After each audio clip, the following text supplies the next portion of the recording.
자, 오늘 우리가 읽은 본문의 말씀 가지고 아수르 왕을 두려워하여라는 제목으로 우리 같이 말씀의 은혜를 나누겠습니다. 자, 오늘 우리가 말씀에서 보게 되는 사람은 유다 왕 아하스입니다. 이 아하스가 누구냐?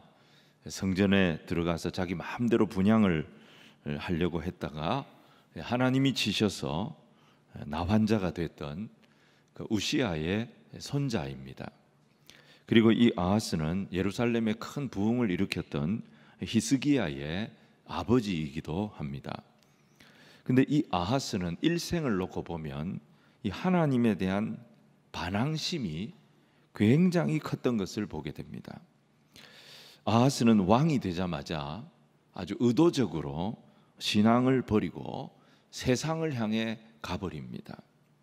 하나님 여러 번 이 아하스에게 어려움을 주셨습니다. 또 이사야 같은 큰 선지자를 붙여주시기도 하셨습니다. 그에게 계속 말씀을 주시고 권면을 주셨습니다. 근데 아하스는 이 모든 것을 다 거부합니다. 받아들이지 않습니다. 그래서 유다는 사실 이 아하스 왕 때에 거의 망하게 됩니다. 그는 여러 위기를 겪으면서도 이것을 하나님의 메시지로 받지 아니하고 계속 세상을 쫓아다니고 세상 사람을 쫓아다니고 세상에서 길을 찾으려고 합니다. 그리고 끝내 그는 돌아오지 않습니다. 유다는 이 아하스 때에 거의 황폐화 되어지는 것을 보게 됩니다. 오늘 첫 번째로 우리가 보려고 하는 것이 이 아하스의 배도입니다. 이 아하스를 바라볼 때 우리가 가장 주의해서 볼 것이 뭐냐면 하나님과의 관계의 문제입니다.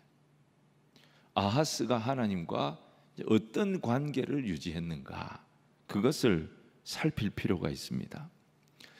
성경은 열왕기는 이 부분에 대해서 두 가지 표현으로 정리를 합니다. 하나는 뭐냐?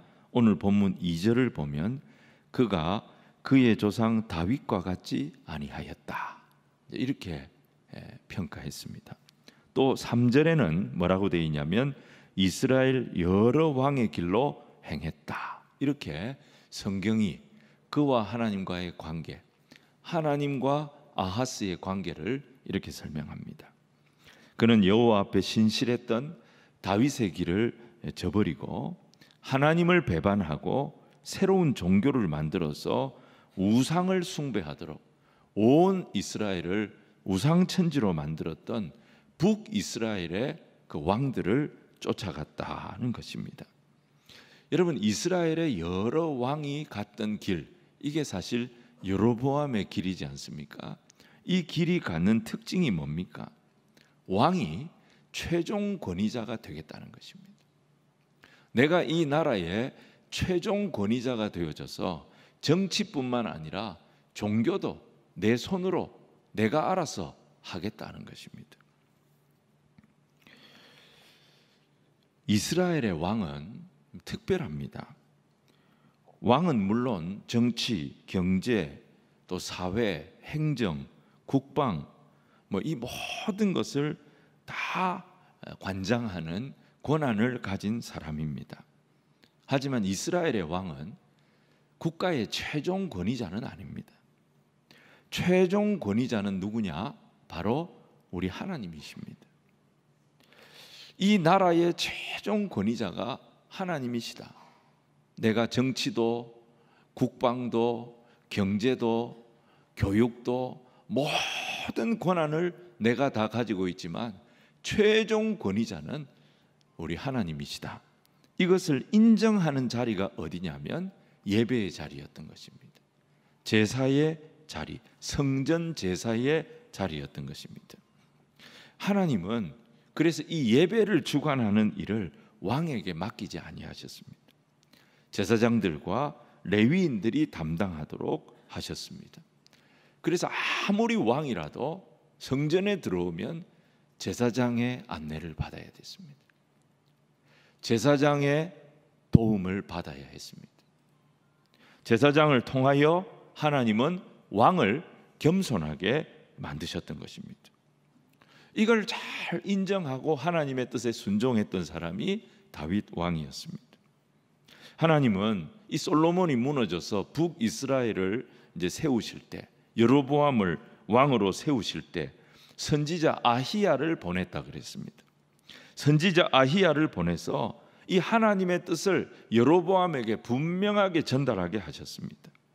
열왕기상 11장 38절에 보면 다윗이 행한 것 같이 하나님께서 아히야를 통해서 여로보암에게 분명히 말씀하셨어요. 다윗이 행한 것 같이 내 율법과 내 법도에 너는 순종해라. 그러면 이 나라는 내가 책임진다. 하나님께서 여로보암의 나라를 다윗을 통하여 유대 나라를 책임지셨던 것처럼 하나님이 돌보신다고 말씀하신 것입니다. 근데 여로보암은 결국 이 하나님의 명령을 따르지 않습니다. 자기 자신이 모든 정치와 또 제사, 그래서 재정의 모든 권한을 자기가 쥐고 싶어 했던 것입니다. 그렇게 해야 명실공히 내가 이 나라의 진정한 왕이 된다라고 생각을 했던 것이죠. 그래서 그가 무슨 짓을 합니까? 단과 베델에 금송아지 제단을 만들고 거기서 하나님을 예배해라. 북이스라엘 사람들은 성전에 가지 말고 여기서 하나님을 예배해라. 희한한 종교 정책을 펼쳤던 것입니다. 그리고 그는 종교도 왕의 의사와 왕의 지침대로 움직여야 된다, 이런 오만한 정책을 펼치면서 제사장을 레위인이 아니고 자기가 임명한 자들로 제사장을 전부 대체시켜 버렸습니다. 그리고 제사의 절기도 왕이 임의로 바꿔 버렸던 것입니다. 왕은 신이 아니지만 제사장을 임명할 정도로, 절기를 바꿔버릴 정도로 높은 신성을 가지고 있는 특별한 존재다. 이것을 백성들로 하여금 인식을 시키고 그 백성들 위에 스스로 군림하기를 원했던 것입니다. 여러분, 이것은 여로보암뿐만 아니라 동서고금을 막론하고 모든 군주들이 겪는 일종의 유혹과 같은 것입니다. 중국의 왕은 스스로를 하늘의 아들이다, 천자라고 불렀습니다. 에집트의 왕은 자기를 파라오다, 태양신의 아들이다, 그렇게 부르게 했습니다. 여로보암 이후에 북이스라엘의 모든 왕들이 재정의 모든 권리를 갖는 이 달콤한 유혹을 벗어나지를 못해요. 근데 문제는 뭐냐면 다윗의 후손이 통치하는 남유다에서도 이런 경향이 나타난 겁니다. 유다가 이렇게 된 것은 여호사밧의 영향이 큽니다. 여호사밧이 계속 북이스라엘의 아합을 가까이 하고 그 아합의 딸을 자기 며느리로 삼고 그 이후로 다윗의 왕통은 이어지지만 그 가문에서 나온 왕들이 계속해서 제사장들과 불편한 관계를 갖습니다. 결국 어떻게 됩니까? 아하스의 할아버지였던 우시야 왕이, 우시야는 대단한 왕이었습니다. 정치적으로 성공한 왕이었어요. 경제적으로 성공한 왕이었어요. 외교와 국방에서 성공한 왕이었어요. 근데 이 왕이 마지막으로 성전을 노립니다.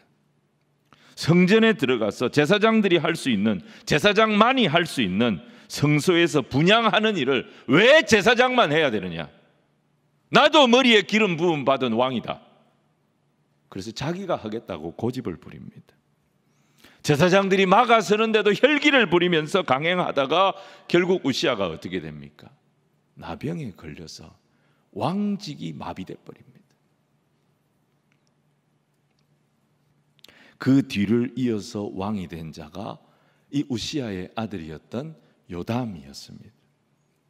요담은 성경을 보면 참 괜찮은 왕입니다. 여호와 보시기에 정직히 행했다 그랬습니다. 그는 부국 강병 정책을 잘 써가지고 국방을 견고하게 했습니다. 또 암몬을 쳐서 조공을 받으면서 온 유대 나라가 경제적으로도 풍성해지도록 만든 왕이었습니다. 그런데 이 왕의 문제가 뭐냐? 신앙에 대해서는 굉장히 소극적이었어요. 성전의 윗문도 만들어주면서 뭐 행정적으로 왕으로서 성전에 필요한 것을 도와주는 일은 다 했습니다. 근데 문제가 뭐냐? 정작 다 도와주면서 자기는 성전에 안 들어가는 거예요. 교회 앞에까지 데려다 주긴 데려다 주는데 자기는 성전에 안 들어오는 거예요. 왜 그랬을까요? 자기 아버지가 성전에서 하나님의 저주를 받는 걸 본 거예요. 성전 트라우마가 있는 거예요. 그래서 요담은 성전을 멀리했습니다. 극도로 성전 출입을 꺼려했습니다.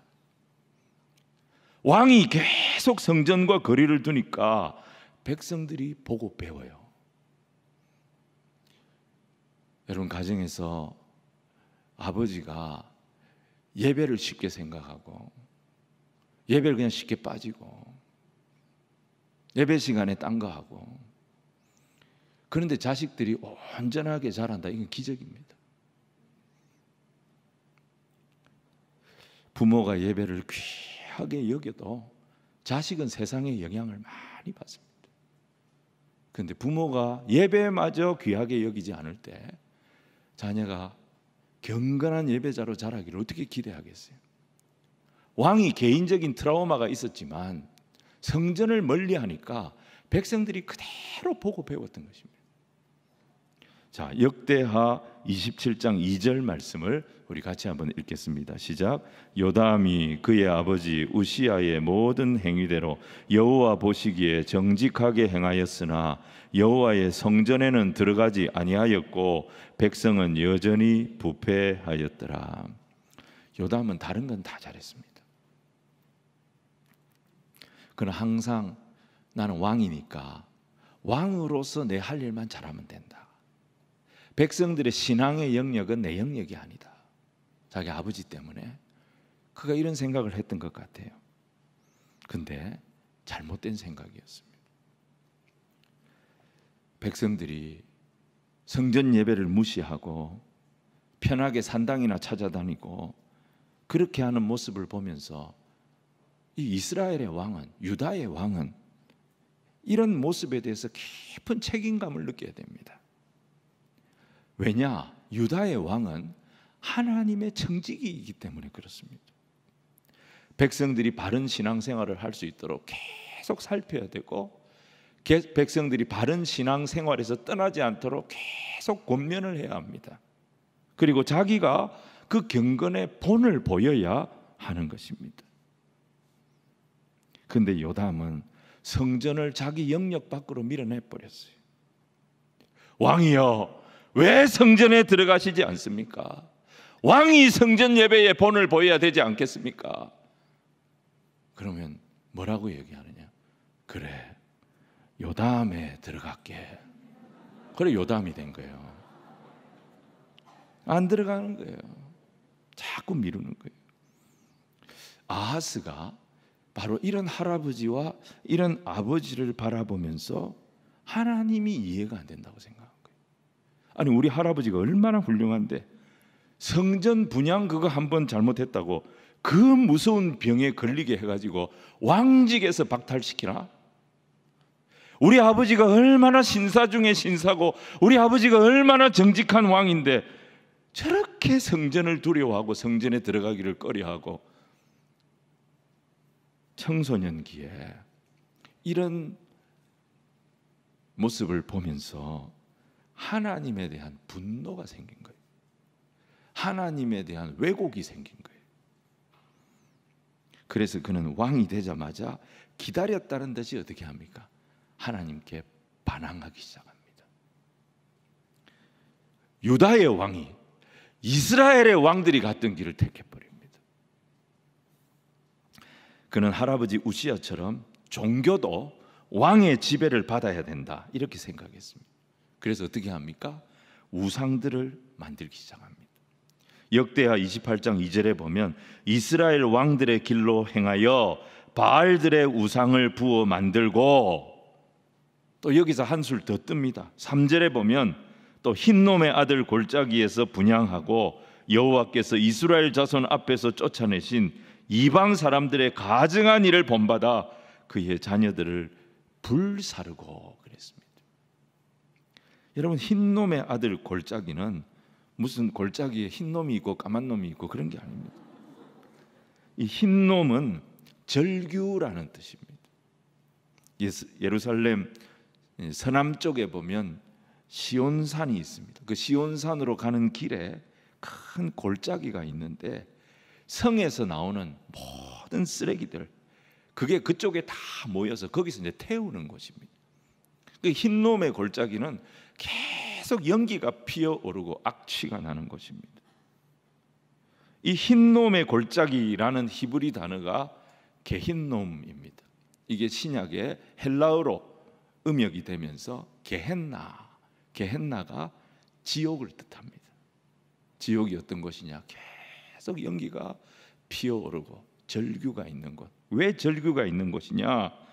여러분, 아하스가 말이죠, 이 골짜기 아래에 도벳이라는 그런 작은 마을이 있습니다. 여기서 하나님께서 가증히 여기시는 인신 제사를 행했던 것입니다. 이게 뭡니까? 일종의 하나님께 시위하는 거예요.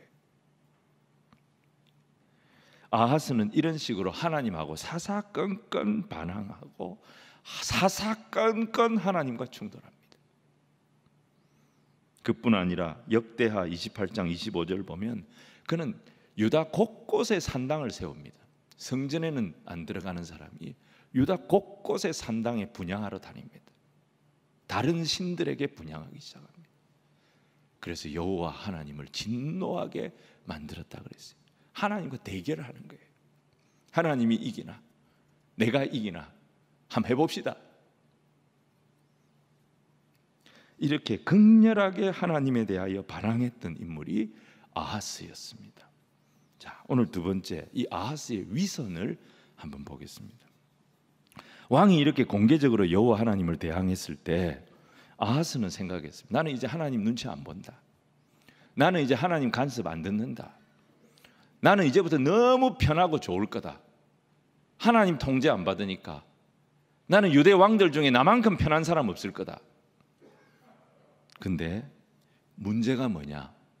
하나님을 떠나버리니까, 하나님을 버려버리니까 남유다를 향한 하나님의 보호막도, 은혜의 보호막도 사라져버린 거예요. 눈에 보이지 않는 이 은혜의 보호막, 이게 남유다를 지키고 있었어요. 근데 이 은혜의 보호막이 사라지니까 예상 못한 어려움들이 막 터지기 시작했던 것입니다. 그 어려움이 뭐냐?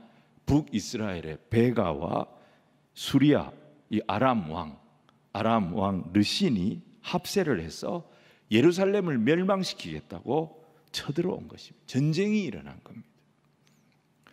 얼마나 이 전쟁의 소식을 듣고 아하스가 두려워했던지 이사야 7장 2절에 보면요, 왕의 마음과 그의 백성의 마음이 숲이 바람의 흔들림같이 흔들렸더라 그랬습니다. 얼마나 놀랐는지.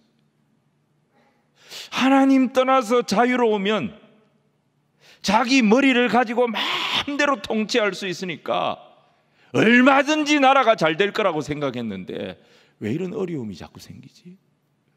왜 이런 예상 못한 문제들이 자꾸 터지지? 아하스가 감당을 할 수가 없었던 것입니다. 자, 이때 이사야 선지를 하나님이 아하스에게 보냅니다. 그리고 말씀을 주십니다. 두려워 말고 걱정하지 마라. 북이스라엘과 아람은 연기나는 두 부지깽이에 불과하다. 그러니 염려하지 말고 낙심하지 마라. 그러면서 이사야 7장 8절을 보면 이런 권면을 하십니다. 이사야 7장 8절에 대저 아람의 머리는 다메섹이요 다메섹의 머리는 르신이다, 이런 말을 하십니다. 9절에도 보면 에브라임의 머리는 사마리아요 사마리아의 머리는 르말랴의 아들이니라, 이런 말씀을 하십니다. 여러분, 이게 무슨 말이겠습니까? 무슨 의미겠습니까? 다메섹은 아람의 수도입니다. 아람의 중심 도시입니다. 사마리아는 에브라임이라고 표현했습니다마는 북이스라엘의 수도입니다. 북이스라엘의 핵심 지파가 에브라임 지파입니다. 국가라고 하는 것은 이 국가가 그냥 돌아가는 것이 아닙니다. 수도를 중심으로 돌아갑니다. 그런데 이 수도를 움직이는 자들이 누구냐? 꼭 머리가 되는 인물이 있습니다.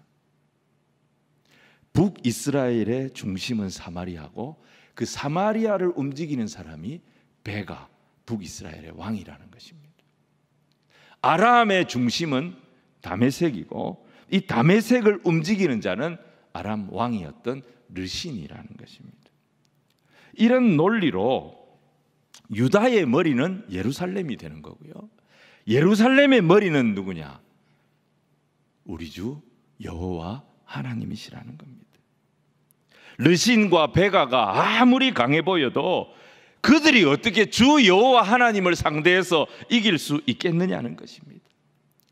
그래서 우리의 왕이시고 우리의 머리가 되시는 주 여호와 하나님께 왕은 돌아오라는 것입니다. 왕이 돌아와서 주 여호와 하나님을 의지하면, 주 여호와 하나님을 붙잡으면 여호와 하나님께서 위기에 처한 유대 나라를 반드시 지켜주시고 저 적들을 물리쳐 주실 것입니다. 그러면서 이사야가 권면을 하는데요, 왕은 이 확신을 가지고 깊은 데에서든지 높은 데에서든지, 땅 밑에 있는 것이든지 하늘 위에 있는 것이든지 무엇이든지 좋으니까 여호와께 징조를 달라고, 증거를 달라고 요구하십시오. 사사시대에 기드온이 300용사 데리고 10만 명이 넘는 미디안 대적들과 전쟁을 앞두고 하나님 앞에 증거를 구했던 것처럼 왕도 하나님께 증거를 구하십시오. 하나님께서 반드시 이 나라와 함께 하신다는 증거를 주실 것입니다. 이사야가 이렇게까지 알려줍니다. 그런데 아하스가 뭐라고 하느냐? 나는 증거를 구하지 않겠습니다. 나는 여호와 하나님을 시험하지 않겠습니다. 믿음이 너무 좋은 거예요. 저는 여호와 하나님을 시험할 위치에 있지 않습니다. 제가 뭐라고 여호와 하나님을 시험합니까? 하나님이 하시려면 알아서 하시겠죠. 집사님, 제가 기도해 드리겠습니다. 우리 같이 기도하고 제가 집사님 위해서 기도할 테니까 힘을 내십시오. 목사님, 저는 괜찮고요. 제가 뭐라고 목사님 시간을 빼앗겠습니까? 목사님, 기도가 필요한 다른 성도들 위해서 기도해 주시고 저는 괜찮습니다. 믿음이 되게 좋은 것 같아요. 근데 이거 위선입니다. 하나님을 향한 아하스는 아무 믿음이 없었어요. 하나님을 향해 어떤 기대도 하지 않았어요. 그런데 말은 어떻게 합니까? 마치 자기가 큰 신앙이라도 있는 것처럼 저는 하나님을 시험하지 않겠습니다. 제가 뭐라고 하나님께 증거를 요구하겠습니까? 그는 경건한 척 지금 이사야 선지자 앞에서 위선을 떨고 있는 거예요. 결국 이스라엘과 아람 두 나라가 쳐들어옵니다. 이사야가 예언했던 것처럼 예루살렘은 함락은 되지는 않습니다. 하지만 불신앙으로 하나님 앞에 배교하고 위선을 떨었던 아하스는 큰 징계를 당합니다. 그리고 유다는 엄청난 피해를 입게 됩니다. 이때 유다와 예루살렘의 피해가 어느 정도냐? 여러분, 오늘 본문 5절 6절 우리가 읽지 않았는데 5절 6절 말씀을 같이 한번 읽겠습니다. 시작. 이때에 아람의 왕 르신과 이스라엘의 왕 르말랴의 아들 베가가 예루살렘에 올라와서 싸우려 하여 아하스를 에워쌌으나 능히 이기지 못하니라. 당시에 아람의 왕 르신이 엘랏을 회복하여 아람에 돌리고 유다 사람을 엘랏에서 쫓아내었고 아람 사람이 엘랏에 이르러 거기에 거주하여 오늘까지 이르렀더라. 어느 정도 피해를 당하냐면 열왕기에는 이게 이렇게 자세히 안 나와요. 근데 역대하 28장에 보면 이게 자세하게 나옵니다. 거의 임진왜란 수준으로 피해를 입습니다. 아람이 오늘 성경에는 엘라까지 점령했다 그랬잖아요. 이 엘랏이 어디 있는 도시입니까? 홍해 북쪽에 있는 무역 도시, 항구 도시입니다. 홍해 북쪽이면 유다의 최남쪽이에요. 아람 나라는 북쪽에서 공격해 왔습니다. 북이스라엘과 함께. 근데 그 군대가 유다의 최남쪽 도시를 점령해 버렸다는 것은 무슨 얘기입니까? 온 유대 나라가 쑥대밭이 됐다는 겁니다. 역대하 28장에 보면 아람 군대가 유다 백성들을 그 수를 헤아릴 수 없을 정도로 죽였고 포로로 잡아갑니다. 그리고 이스라엘 왕 베가의 군대가 유다 백성들을 치는데 하루에 12만 명이 죽습니다. 이것은요, 유다 역사상 하루에 가장 많은 사람들이 죽은 겁니다.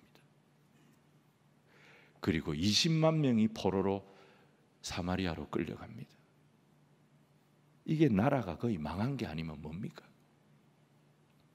20만 명의 포로가 잡혀가는데 오데시라고 하는 선지자가 갑자기 나타나요. 역대기에 보면 이 사람들이 이스라엘 사람들을, 이 선지자가 이스라엘 사람들을 책망합니다. 지금 유다 백성들이 우상 섬기다가, 하나님이 기뻐하시지 않는 우상 섬기다가, 하나님 버리고 우상 붙잡았다가 이 징계를 맞고 채찍에 맞는데 너희들이 같은 민족으로서 어떻게 이렇게 짓밟을 수 있느냐? 어떻게 하루에 12만 명을 죽이고 동족이라고 하면서 어떻게 20만 명을 잡아갈 수 있느냐? 너희들은 우상 안 섬기느냐? 너희들은 화가 없을 것 같으냐? 이 사람들 다시 돌려보내라. 그때 이스라엘 사람들이 마음에 찔림을 받고 이 20만 명 포로에게 먹을 것을 주고 입을 옷을 주고 돌려보내요. 이때 아하스가 깨달았어야 됩니다. 청소년기에 하나님에 대한 왜곡, 하나님은 왜 저런 분이지? 왜 우리 할아버지를, 왜 우리 아버지를, 그러면서 생긴 그 마음의 왜곡, 반항심. 그래서 그는 하나님을 의도적으로 싫어했고 신앙 버리고 떠났습니다. 그는 하나님 없이도 내가 똑똑하니까 적어도 내가 이 세상의 왕들이 누리고 사는 정도, 이 세상의 왕들이 가지고 쓰는 힘 정도는 나도 얼마든지 가지고 누릴 그런 능력이 된다고 생각했습니다.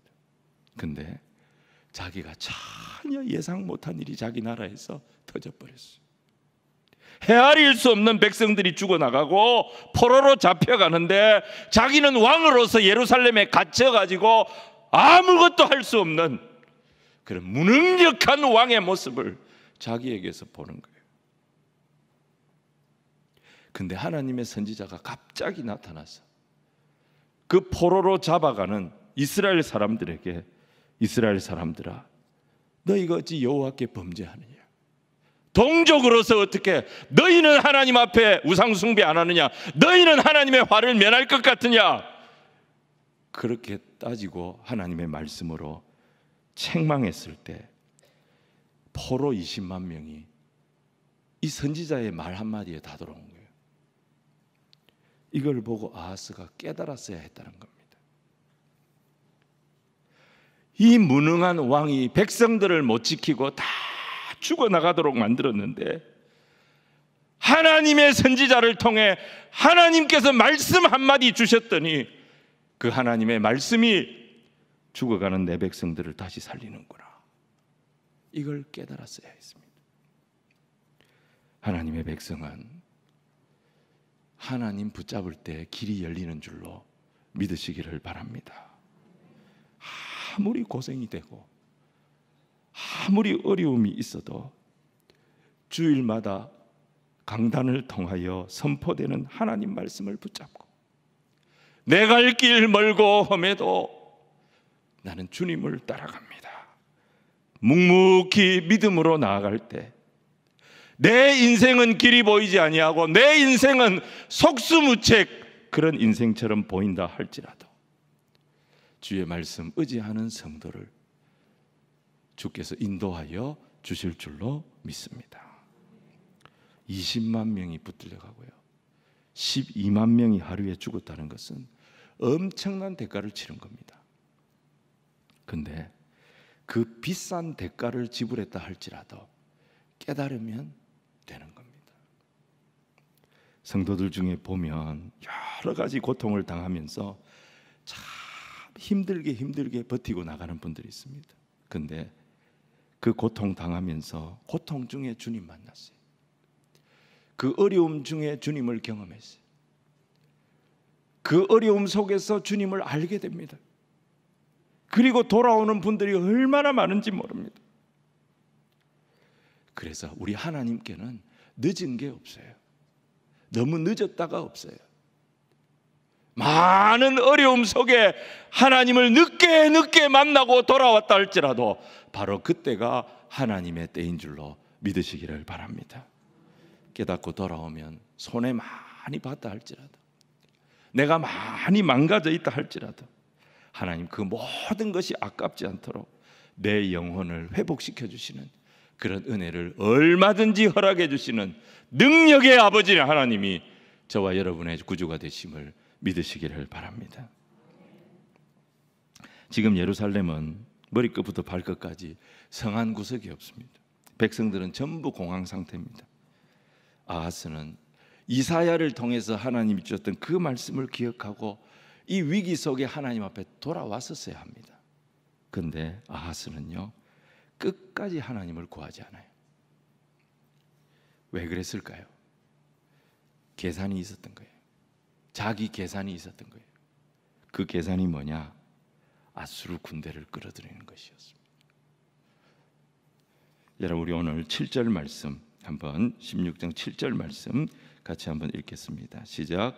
아하스가 아수르 왕 디글랏 빌레셀에게 사자를 보내 이르되 나는 왕의 신복이요 왕의 아들이라. 이제 아람 왕과 이스라엘 왕이 나를 친히 청하건대 올라와 그 손에서 나를 구원하소서 하고. 자, 오늘 우리가 세 번째로 볼 것은 이 아하스의 패착이에요. 하나님 떠난 이 아하스의 패착을 열왕기는 두 가지로 기록합니다. 하나는 뭐냐? 오늘 우리가 7절에서 읽었죠. 이 전쟁에 아수르 왕을 끌어들인 거예요. 7절을 보세요. 기도해요. 아수르 왕에게 아하스가 기도하고 있어요. 나는 왕의 신복이요 왕의 아들입니다. 이제 아람 왕과 이스라엘 왕이 나를 치고 있습니다. 부탁드립니다. 올라와서 그들의 손에서 나를 구원하여 주옵소서. 기도하고 있어요. 그런데 기도의 대상이 사람이에요. 이게 아하스의 패착이었습니다. 또 하나가 뭐냐면 성전의 제단을 바꿔버려요. 우상 제단으로 바꿔버려요. 자, 아수르 왕을 이 전쟁에 끌어들인 것은 정치적으로 보면 탁월한 선택이었습니다. 아수르 왕은 아람을 완전히 그냥 망하게 만들어버려요. 르신을 죽여버려요. 그 강력한 힘으로 북이스라엘을 쑥대밭으로 만들어버려요. 정치적으로는, 외교적으로는 아하스가 승리한 것 같아요.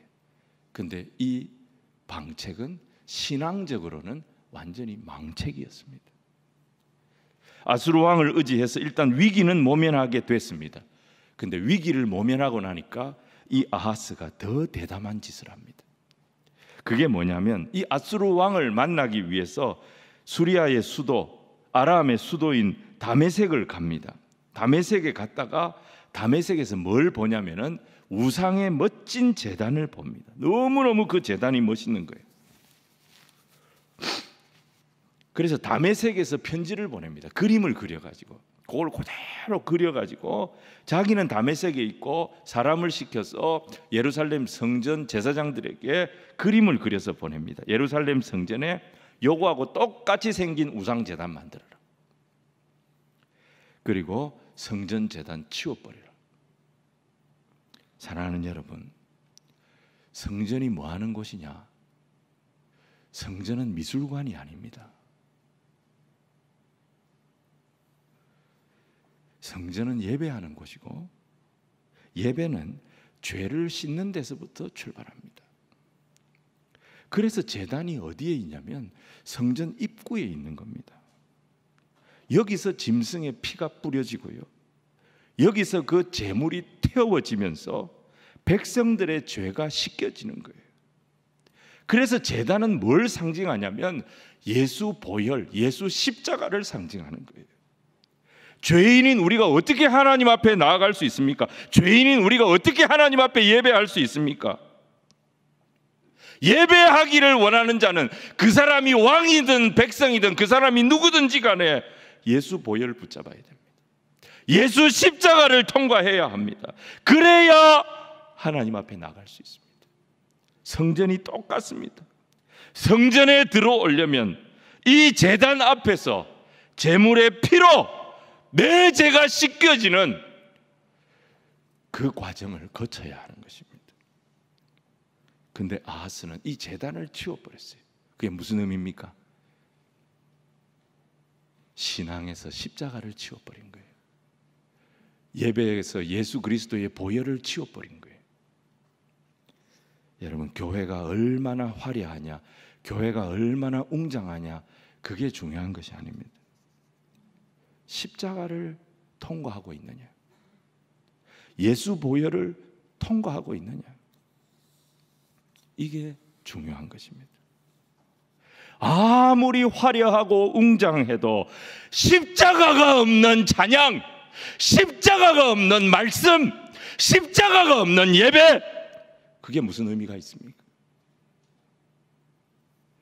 공로 없는 죄인이 십자가 의지하여 하나님 앞에 나아갑니다. 이 감격이 없는데 그게 무슨 예배고 그게 무슨 신앙입니까? 그래서 성전의 구조는요, 왕이라고 함부로 손댈 수 있는 게 아닙니다. 여기에는 하나님의 뜻이 다 녹아 있는 것입니다. 근데 아하스는 제단 없애버리더니 물두멍 없애버리고 놋바다도 없애버리고 왕궁과 성전을 연결하는 통로도 다 막아버립니다. 이유가 뭐냐? 아수르 왕이 싫어한다는 거예요. 그 이유 때문에 왕궁과 성전 사이에 왕이 출입하는 이 통로도 막아버립니다. 성전은 철저하게 은혜의 구조로 되어 있습니다. 하나님의 은혜가 성전에 충만해서 그 충만한 하나님의 은혜가 왕에게로 흘러갈 때에 왕도 살고 나라도 살고 백성도 사는 것입니다. 그런데 이걸 아수르 왕이 싫어한다고 아수르 왕을 두려워해가지고 하나님의 은혜의 통로를 막아버린 거예요. 여러분, 교회 안에는, 우리의 예배 속에는 눈물의 기도가 살아있고 죄를 고백하고 주의 십자가를 붙잡는 회개, 심령의 부흥, 이게 일어나야 됩니다.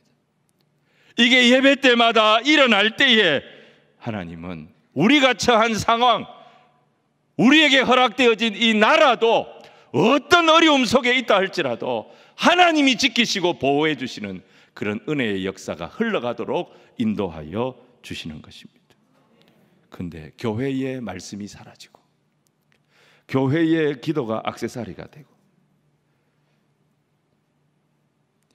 그러면 교회는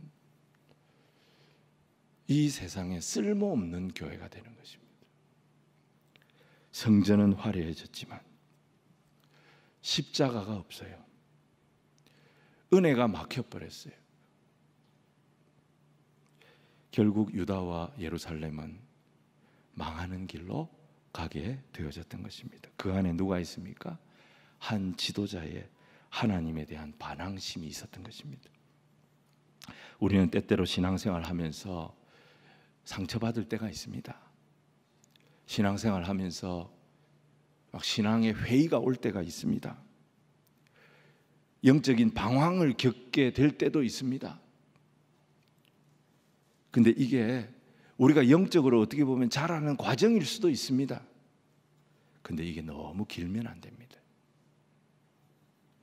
너무 심하게 반항하면 안 됩니다.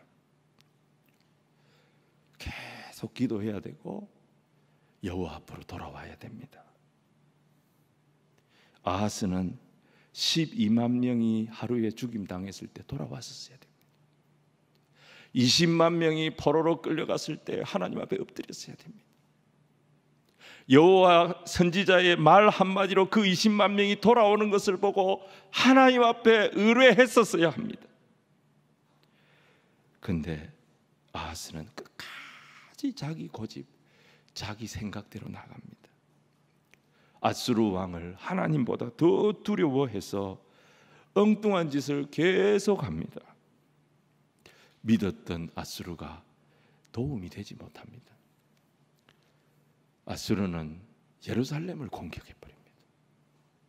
돈 다 받아가고 예루살렘을 공격합니다. 그리고 그 아들 히스기야 때까지 아수르가 얼마나 히스기야를 괴롭게 합니까? 나라 전체가 더 위태로워지는 그런 위기 국면을 만들게 됐던 것입니다. 오늘 우리가 이 말씀 통해서 생각할 게 뭡니까? 우리가 하나님 말씀 벗어버리고 세상으로 나가면 더 자유로울 것 같습니다. 더 편할 것 같고 더 잘 될 것 같습니다. 하나님 간섭 안 하니까 눈치 볼 거 없으니까 내가 훨씬 더 좋을 것 같습니다. 근데 여러분 살아보셨잖아요. 이 세상이 내 머리로 됩니까?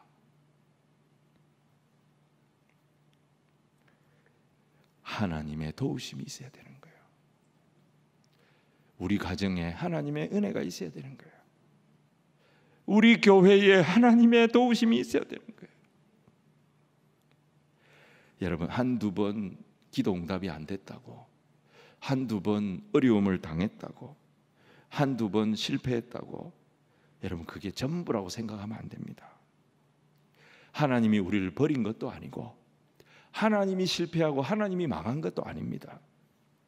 어려움 속에서도 하나님 앞에 돌아오는 그런 백성이 될 때 하나님께서 우리의 상한 심령, 망가진 인생 얼마든지 회복시키신다. 이 믿음을 갖게 되기를 주님 이름으로 축원을 드립니다. 그래서 우리의 모든 시작은 내 영혼이 회복되는 거예요. 내 심령이 다시 살아나는 거예요. 내 예배가 다시 살아나는 거예요. 내가 십자가를 의지하고 예수 보혈을 의지하는 이 감격이 하나님 앞에 살아나는 거예요. 사랑하는 자여, 요한 3서에 그랬죠. 내 영혼이 잘됨같이 내가 범사에 잘되고 강건하기를 내가 간구하노라. 제일 중요한 것은 우리의 영혼이 다시 살아나는 것입니다. 모든 은총의 시작은 우리의 심령의 회복이에요. 하나님과의 관계의 회복이에요.